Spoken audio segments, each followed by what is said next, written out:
এই আব্বু, এদিকে আসো তো। জি ভাইয়া। কি করো? ফুল বিক্রি করি ভাইয়া। ফুল বিক্রি করো? তোমার বাড়িতে কে কে আছে? আছে আম্মু, ভাইয়া, আব্বু। কোন জায়গা বাড়ি তোমার? বাড়ি নারায়ণগঞ্জ পাগলা। তোমার আব্বু কি করে? আব্বু রিক্সা চালায়। আব্বু রিক্সা চালায়। হুম। আর আম্মু কি করে? আম্মু আমার সাথে ফুল বিক্রি করে। আর তুমি এই কাজটা যে করো, তোমার ভালো লাগে কি? হ্যাঁ, মাকে হেল্প করতে কেন না ভালো লাগবে।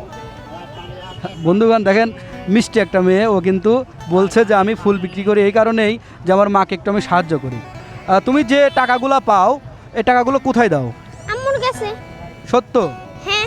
সত্য তো? হ্যাঁ। দিন কেমন টাকা হয়? হয় 500, 600, আবার কোনো দিন 700। মানে এটা বিক্রি হয়? হুম। এটা বিক্রি হলে তোমার লাভ থাকে কত টাকা? লাভ আমার কমই থাকে। কত? তাও যদি 500-600 টাকার ফুল বিক্রি করো কত টাকা লাভ হয়? দেখো, আমি যদি 500 টাকা বিক্রি করি, আমি 300 টাকা ফুল কিনলে 200 টাকা লাভ হবে। মানে তোমার 200-300 টাকা ডেলি দিন থাকে না?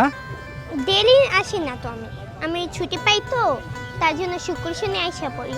আর আমার ফাইনাল পরীক্ষা গেছে, এলাকা ছুটি দিচ্ছে। আজকে আবার বিদায় দিবস, সেই বিদায় দিবসে আইলাম বলে ফুল বিক্রি করি। বইয়া থাকি আর ঘরে কি করবো, মারিতে হেল্প করি। তুমি কোন ক্লাসে পড়ো? টুয়ে। 2তে। তোমার ফাইনাল এক্সাম না? হ্যাঁ, গেছে কা ফাইনাল এক্সাম। অসংখ্য ধন্যবাদ। ওকে দেখেন, একজন ও কিন্তু ছোট্ট মানে ক্ষুদে ব্যবসায়ী, তো ওর জন্য সবাই দোয়া করবেন। তোমাকে অসংখ্য ধন্যবাদ আপু। হ্যাঁ।